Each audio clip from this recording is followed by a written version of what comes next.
Pekerjaan Hmm. sebagai pramugara itu kalau buat teman-teman yang mau apply gitu, teman-teman yang lagi nonton ini mau apply, kalian harus pikirkan satu hal. Nah, sampai kerja di hotel, ternyata nasib berkata lain. Aku ditugaskan untuk bekerja di front office. Mm-mm. Bukan jadi chef, jadi front office. Entah karena pengaruh alis atau pengaruh poni, nggak tahu ya. Mungkin nggak cocok jadi di dapur kali ya. Takutnya alisnya luntur kena makanan ya kan.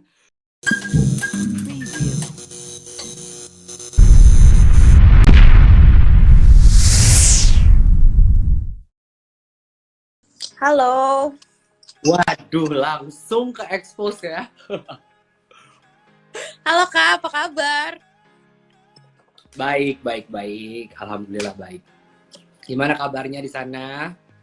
Baik, sehat-sehat terus. Gimana Kak? Kakak tinggalnya di Jakarta apa di Bali sih sekarang? Aku udah balik ke Jakarta dari sejak tanggal 4 Agustus kemarin. Gitu. Oke, Jadi sebenarnya kalau tinggal di mana, aku tinggal di Jakarta.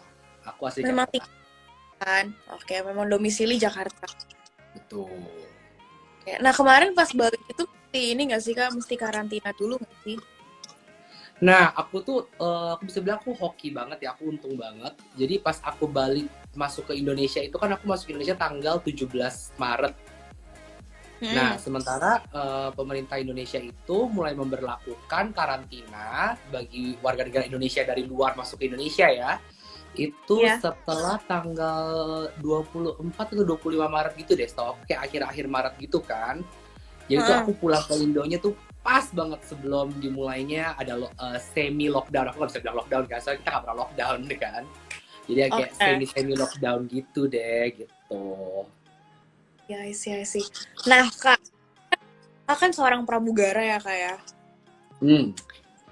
Aku pengen tahu dong Kak, kalau saat pandemik gini dunia penerbangan gimana sih? Karena as we know kayak dunia penerbangan bener-bener lagi kurang bagus. Ya nggak sih? Kayak traveling orang pada nurun semuanya. Dan macam. Nah tapi dari pandangan kakak gimana nih dunia penerbangan? Sebenarnya sih aku bisa bilang sebenarnya dari segala macam aspek, segala macam segi pekerjaan pasti terkena dampaknya, baik itu teman-teman kita yang kerja di kantor, perhotelan, restoran, semuanya, retail, you name it. Semua pasti kena dampaknya. Akan tetapi apabila kita memperkecil skop kita ke dalam dunia penerbangan, dampaknya itu sangat sangat sangat terasa. Jadi contohnya gini, aku kasih Oke.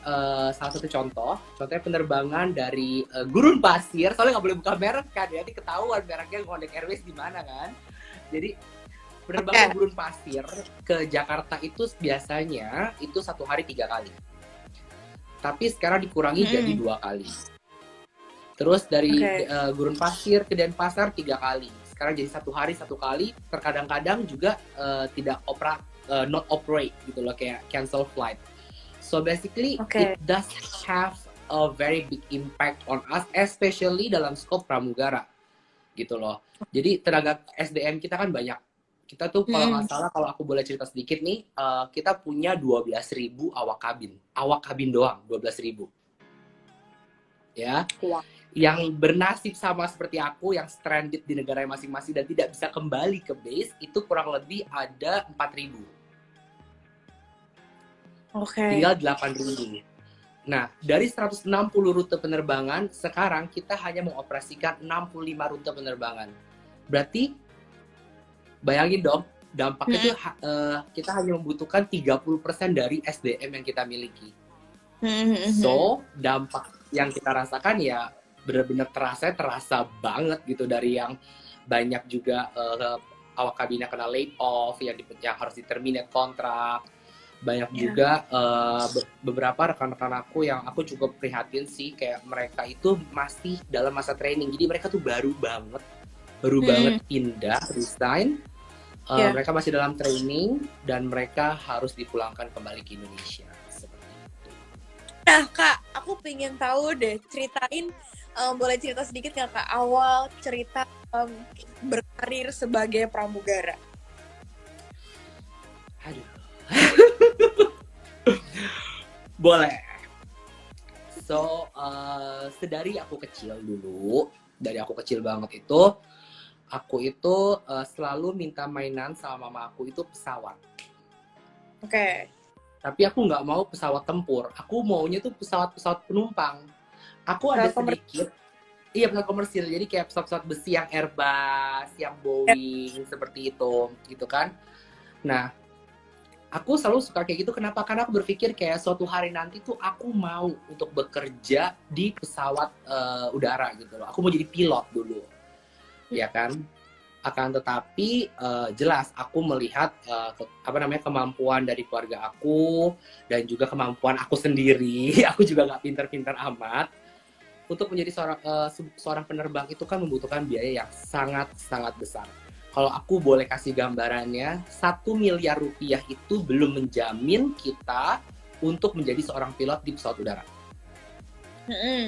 Biaya yang dikeluarkan untuk menjadi seorang pilot itu kurang lebih 1,8 miliar rupiah yang harus dilunasi dalam waktu 10-15 bulan. Oke. Iya kan? Nah, itu tidak memungkinkan gitu loh. Sampai akhirnya aku berpikir bagaimana caranya supaya aku tuh bisa bekerja yang naik pesawat gitu. Tetap fokusnya itu adalah aku mau naik pesawat. Aku mau di pesawat gitu loh. Jadi aku berpikir dulu dengan naifnya aku mau menjadi chef. Karena dulu kan lagi ada master chef, ada chef-chef yang ala-ala gitu kan, yang auditor makanan di sini, auditor makanan di situ gitu kan. Jadi aku berpikir kalau jadi chef terkenal pasti akan traveling one day. Ini adalah si Gilbert di usia 17 tahun, 18 tahun ya. Dengan kenaifannya gitu kan, dengan kenaifannya.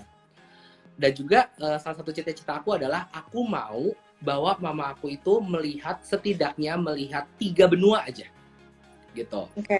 Nah, akhirnya setelah itu aku pergi ke Aussie. Aku kuliah di Perth dan aku memang kuliah ngambil cookery, kerja di hotel. Oke. Nah, sampai kerja di hotel ternyata nasib berkata lain. Aku ditugaskan untuk bekerja di front office. Bukan jadi chef, jadi front office. Entah karena pengaruh alis atau pengaruh poni, nggak tahu ya. Mungkin nggak cocok jadi di dapur kali ya. Takutnya alisnya luntur kena makanan ya kan. Bercanda. Iya. Nah, akhirnya di kala itu ada awak kabin pramugari dari Singapore Airlines check-in di hotel tempat aku kerja. Oke. Di situ aku ngeliat, kok pramugara ini kok anggun sekali ya jalannya.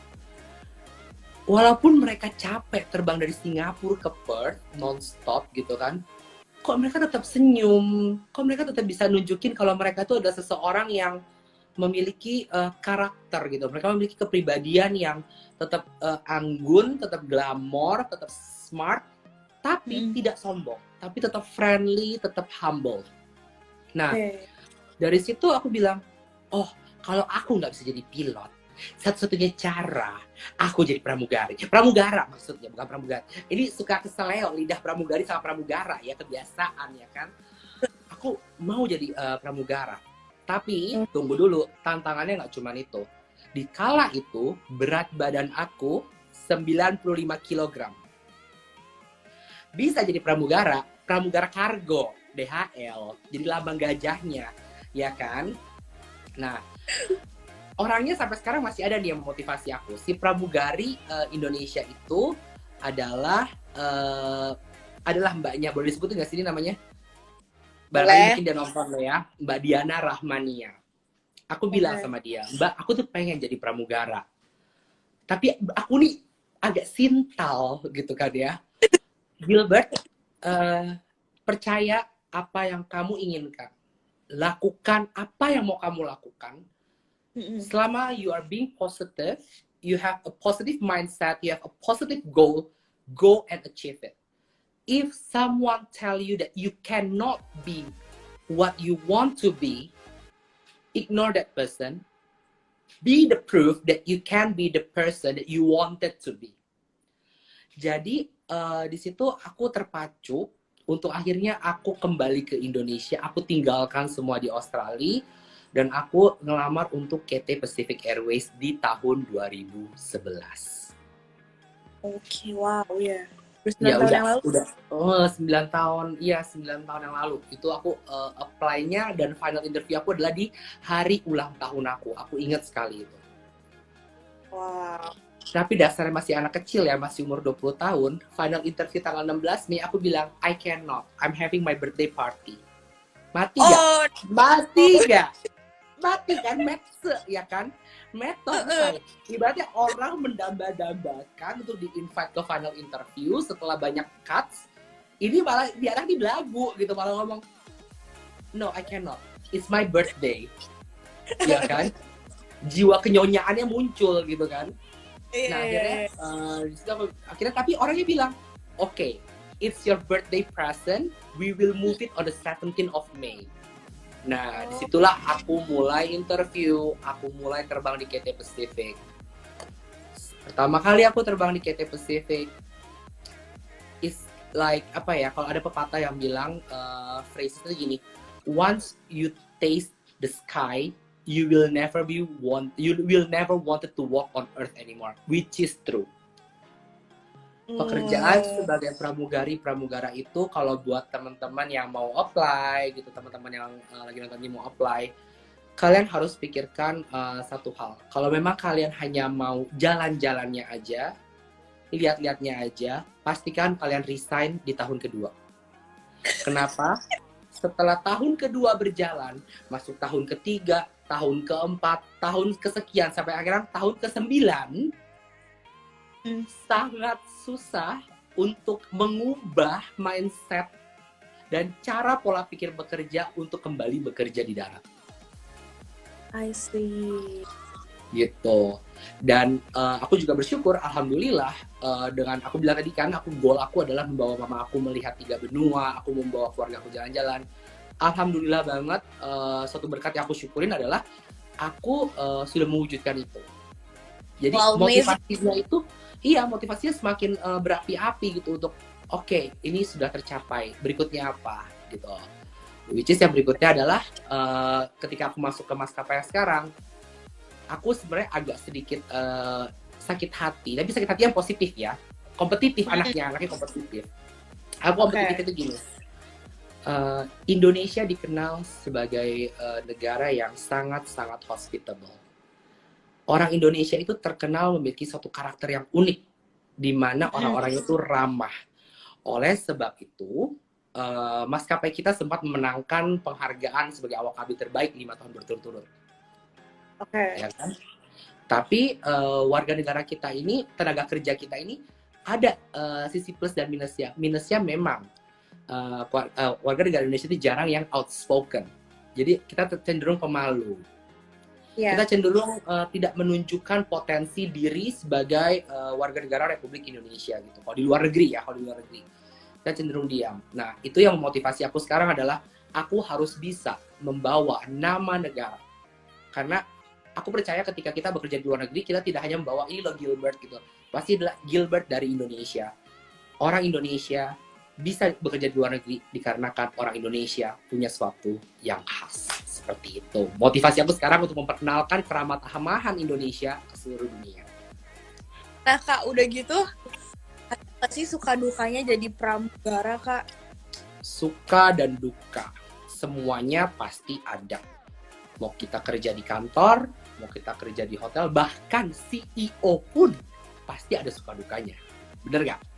Tapi kalau suka duka sebagai seorang pramugara, aku bakal bagi jadi 2 ya. Di awal-awal nih, pas awal-awal jadi pramugara, of course sukanya pasti adalah jalan-jalan, bener gak?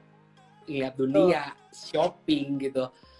Ya ampun, zaman baheula nih ya, ngebayangin Niagara Falls tuh kayak, oh itu air terjun gede amat ya, gitu kan, kayak ya itu air terjun terbesar di dunia, oke deh fine gitu ya, nggak pernah ngimpi bakal nginjakin diri ke sono gitu kan.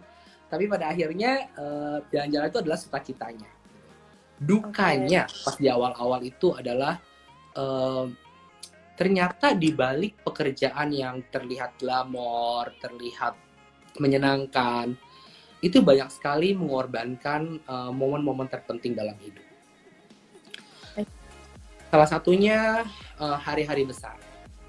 hari-hari besar yang biasa kita bersama keluarga, malam tahun baru, hari ulang tahun, forget about it.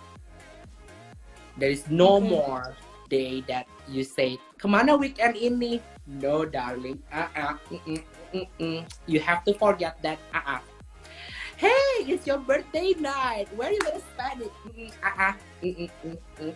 There's no more birthday night. It's New Year's Eve. Where will you be? Forget it, darling. Jadi dukanya adalah dimana secara emosional kita digojlok di situ. Kita kayak literally kita ditempa untuk apa ya? Aku bilangnya ditempa untuk tidak lagi memperhatikan hal-hal tersebut gitu loh. Which is susah kan. I mean secara kita manusiawi. Kadang-kadang kita nih ya lagi di pesawat ya. Kalau saya buat aku kalau lagi hari Natal gitu, aku lagi surfing gitu kan. Pas lagi Natal orang-orang pada minum champagne. Ini sekeluarga jalan-jalan liburan sekeluarga gitu kan. Ya Tuhanku, di saat ini sekeluarga jalan-jalan nenteng tas duty free cantik-cantik di pesawat cheers champagne. Aku lagi ngelapin gelas champagne yang tumpah cipratan. Which is another emotional things gitu kan. Itu adalah duka di awal gitu loh. Itu adalah duka-duka di awal. Nah, akan tetapi itu membuat pasti segala sesuatu challenge will make you stronger. If you can nail the milestone, you will eventually grow to something bigger. That's what I always believe. Sekarang kalau kamu tanya, kalau gitu Kak Gilbert setelah 9 tahun ini suka dukanya apa dong? Berubah nggak dari yang dulu? Tentunya berubah. Sukacitanya dirasakan sekarang itu adalah apakah aku mau menjadi seorang awak kabin yang hanya melayani chicken or beef, tea or coffee, atau aku bisa merasakan kebahagiaan orang lain rasakan. Jadi beberapa kali aku bisa ngerasain suka dan duka yang bergabung jadi satu. Bingung nggak lo? Okay. Suka duka happening at the same time. Nah, belum pernah bingung kan? Udah cakep nih ya, muka dipoles, alis tinggi, poni jambul, bukan katulistiwa lagi, say, ya kan? Udah kayak sebentang garis horizon, garis bibir pantai ibaratnya gitu kan. Good morning sir, welcome on board. Ya ampun, dimaki. Ada yang kayak gitu? Oh sering darling, dimaki gitu kan. Terus aku berpikir, ini bisa aku punya pilihan nih, bisa menjadi duka, bisa menjadi suka. Tapi gimana caranya aku menjadi suka? Oke, fine. Datengin, pelajarin kenapa dia marah, dengerin komplainnya, peres, pura-pura aja kasih solusi. Yang penting kalem dulu. Karena kalau kita bilang hanya air yang bisa melunakkan batu, itu bener banget loh peribahasa. Karena aku suka mikir nenek moyang kita di Indonesia dulu bikin peribahasa itu dari mana, itu bener loh. Gitu kan. Itu bener banget gitu. Kita dengarkan, kita jadi air yang mengalir, lalu kita hibur dia. Jadi ingat tadi duka cita kita loh ya buat bekerja sebagai awak kabin. Tapi ketika sudah selesai servis, dia datang ke kita, Gilbert, thank you so much for the service. You've done a very good job and I will fly again with Ngondek Airways. Wah, di situ itu jadi sukacita yang bisa dibawa sampai hari di mana aku resign. Artinya apa? Aku bisa menangani masalah baru. Berarti aku ibarat software handphone, kalau iOS 10, 10,1 sekarang, gitu kan? Pasti gitu. Dukanya ada lagi kan, tapi dukanya ada. Dukanya itu sekarang bukan lagi aku mempermasalahkan hari-hari besar, tapi aku lebih mempermasalahkan semenjak oma aku nggak ada ya, sejak nenek aku meninggal. Di situ aku merasa kayak sebenarnya banyak banget hari-hari yang bisa aku lewatin dengan keluarga aku gitu loh. Tetapi karena aku mengejar impian karir aku, sehingga aku nggak bisa berada di sisi orang-orang yang sebenarnya Tuhan sudah kasih waktu sebagai bonus untuk aku gitu loh. Dan waktu adalah hal yang paling tidak bisa kita beli. Kita bisa beli semua di dunia ini asal kita punya cash flow. Otomatis pasti ya, Wak. Lagi corona, ingat lagi corona, tetap harus wise spending money, oke? Tapi sekaya apapun kita tidak akan pernah bisa membeli waktu. Jadi terlepas apapun pekerjaan kita, spend your time wisely with your loved ones. Betul. Betul Kak, betul. Nah Kak, aku mau tanya lagi deh. Kapan jadi pramugari? Ada kayak pesan gitu kayak udah saatnya jadi pramugari, saatnya untuk beralih ke profesi yang lain. Ini pertanyaannya, suka deh ditanya begini deh. Ini pertanyaannya, banget ya. Oke. Sebenarnya kalau mau mengikuti patternnya, aku itu pernah berjanji sama diri aku tidak akan terbang lebih dari 10 tahun. Gitu. Nah, udah gitu, aku bilang kenapa 10 tahun? Karena aku terbang di usia 20 sampai umur 30 tahun, menurut aku itu cukup. Aku sudah spending my youth age ya, aku bilangnya ya. Usia muda aku itu dengan terbang seperti itu. Akhirnya, di situ aku bilang 10 tahun juga karena aku melihat rata-rata ya. Untuk di maskapai aku, tidak di maskapai lain. Untuk di maskapai aku sendiri, rata-rata senior-senior yang terbang lebih dari 10 tahun itu agak kuku. Dalam arti agak sedikit apa ya aku bilangnya ya, yang lucunya apa ya bahasanya, agak sedikit excited jiwanya, terlalu excited gitu loh. Jadi agak aneh gitu kan. Nah, dan juga aku juga mau membangun karir di Indonesia. Itu sebelum negara api menyerang. Which is harusnya aku resign itu harusnya di tahun depan. Itu plan awal, ya kan? Nah, akan tetapi dikarenakan sekarang negara api menyerang dan juga mungkin ini adalah cara yang baru gitu kan. Itu ada Cici Wianti, ini senior aku di KT Pacific. Enggak, Cici enggak kuku. Ini senior aku yang the best banget. Aku pernah terbang sama dia ke New Delhi dulu. Oke, sedikit intermezzo. So, basically aku berpikir sekarang gini. Aku adalah orang yang oportunis. Kalau tadi ditanya, kapan sih Kak mau berhenti jadi pramugari dan beralih menjadi profesi lain? I'm gonna do it as soon as possible. Especially like after I learn what's happening right now, aku merasa sekarang pekerjaan awak kabin itu sudah tidak lagi menjadi comfort zone aku.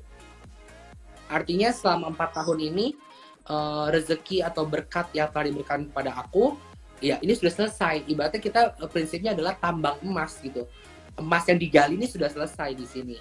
Ini adalah waktunya aku untuk melebarkan zona aku untuk mempelajari hal-hal baru lagi, which I'm gonna do it soon. Jadi aku of course aku bakal lebih fokus ke platform yang sudah ada sekarang. Ada orang casting Asia kasih dimarahin ya aku ini. So basically, kemarin gara-gara di Bali keasikan liburan, jadi males-malesan upload YouTube-nya. Tapi sekarang sudah berjanji, sudah bertekad untuk of course bakal lebih aktif di YouTube. Karena I don't wanna call myself as, aku nggak bisa bilang diri aku saat ini ya, aku nggak bisa bilang diri aku influencer gitu. Aku aja bisa bilang aku adalah Gilbert si hamba udara. Kenapa? Aku selalu kasih hashtag hamba udara karena di titik manapun aku adalah tetap hamba. Kenapa hamba? Apabila kata-kata yang aku ucapkan atau dari vlog aku, dari YouTube aku itu bisa memotivasi orang lain, artinya aku adalah pelayan untuk masyarakat. Aku bisa memotivasi anak-anak di generasi kita untuk bisa lebih dari apa yang mereka bayangkan. Lebih dari apa yang mereka mungkin merasa, gue mah gini-gini aja, udah lewat hari aja bersyukur. Tapi kalau memang aku bisa membagikan pengalaman aku dan itu bisa mendorong semangat mereka, why not? It means I am still hamba. Dan that's also one of the point I always say in all my vlog, to stay humble and always win your struggle. Seperti itu. Jadi kapan mau berhenti? As soon as possible. Apa yang akan dilakukan? Aku orang yang oportunis. Apapun yang bisa membuat aku untuk belajar sesuatu hal yang baru dan tentunya harus berguna for the societies, I'm gonna do. Kenapa kakak mau jadi YouTuber? Aduh, Aduh pemirsa, begini ceritanya. Jadi awalnya ini nih ya, aku itu baru pulang dari Houston ke Jakarta. Baru Houston ke Jakarta, ulang tahun teman aku adalah ya si Ratu Bebincungan, Patricia Gao ya, wanita itu ada di acara itu, ya kan? Memang si Ignatius Gilbert ini kalau lagi capek gitu, capek kerja, rahang ini suka kayak gak diayak, say. Menceracau, kayak lu tahu gak sih, gue tuh menghamba-hamba ya dari Houston 16 jam perbedaan waktu GMT sekian kayak begitu, lagi curhat, lagi curhat sama teman-teman, lagi ngegibah ibaratnya. Diam-diam direkam sama Pat Go. Oke. Direkam sama Pat Go, akhirnya viral lah si hamba udara. Jadi muncullah, setelah itu muncullah tuh hamba lainnya. Nah akhirnya kebetulan juga memang banyak kan teman-teman kita juga para wannabe yang mau tahu kayak gimana sih pekerjaan pramugara, what are the implementation for being a cabin crew. Those are the things that people doesn't know. Dan jujur aku ada orang yang aku nggak menutupi apapun itu selain menutupi nama perusahaan aku, jelas itu adalah privasi perusahaan ya. I'll be very open gitu. I'll be very open, of course open in a polite and manners way gitu. Nah setelah muncullah video hamba udara yang pertama, interview hamba udara yang pertama di vlognya Pat Go, Pat bilang, Dek, aku mau manggil Pat tuh Ceh, dia manggil aku Dek. Jadi jangan confuse ya. Dek, lu harus bikin YouTube. Tapi kalian harus tahu, aku yang dulu tuh gak kayak gini. Aku sebenarnya aslinya tuh ya, kalau sama temen dulu ya, kalau sama temen baru bisa begini gitu. Kalau sekarang jadi nagih depan lensa gitu kan, jadi hamba lensa gitu kan. Tapi aku masih belum bikin.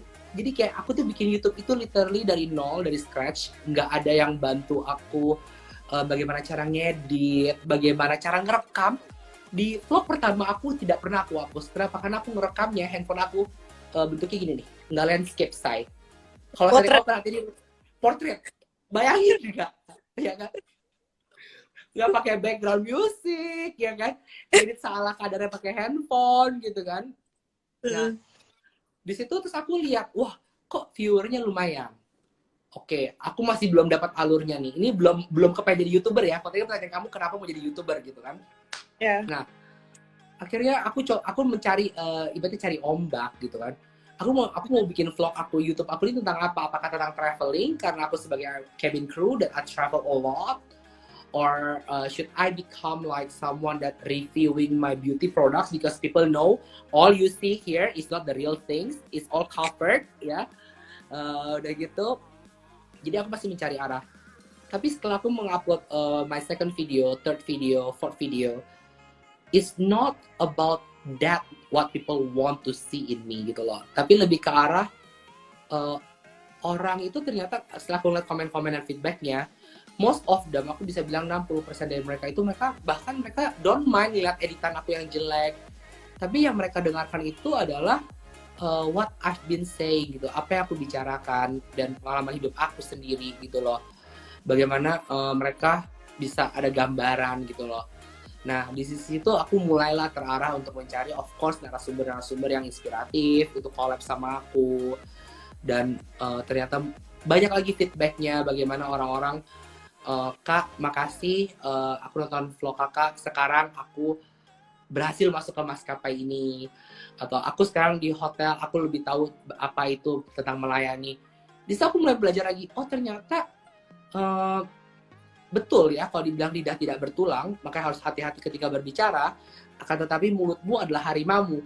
Harimau itu ada dua, harimau yang memakan diri kita sendiri, which is mencelakai diri kita, atau mungkin harimau yang terlihat anggun, kuat, dan orang bisa belajar sesuatu gitu dari situ. Thank you Kak Gilbert, wow motivational banget ya, buat kita semua yang ada di sini ya nggak sih? Be a blessing. Thank you so much juga buat semuanya. Sorry kalau ada salah-salah kata atau apa nih gitu kan. Dan Enggak thank kok. you juga buat heboh.com that already supporting me by inviting me to come for live. It's been wow, it's a big opportunity for me as well gitu loh. Yes. Thank you juga buat Kak Gilbert dan juga casting Asia yang Gilbert juga ke sini yang udah Definitely casting Asia yang selalu mendukung aku, selalu bilang Kak, mana videonya? Thank you so much. Kak Gilbert, dan Kak Gilbert sukses terus ke depannya and good luck in whatever you do untuk for your future and everything. Good health and stay healthy, stay safe. Ya Kak. God bless Definitely. you and your. Thank you so much. Sampai jumpa lagi. Bye bye. Bye bye.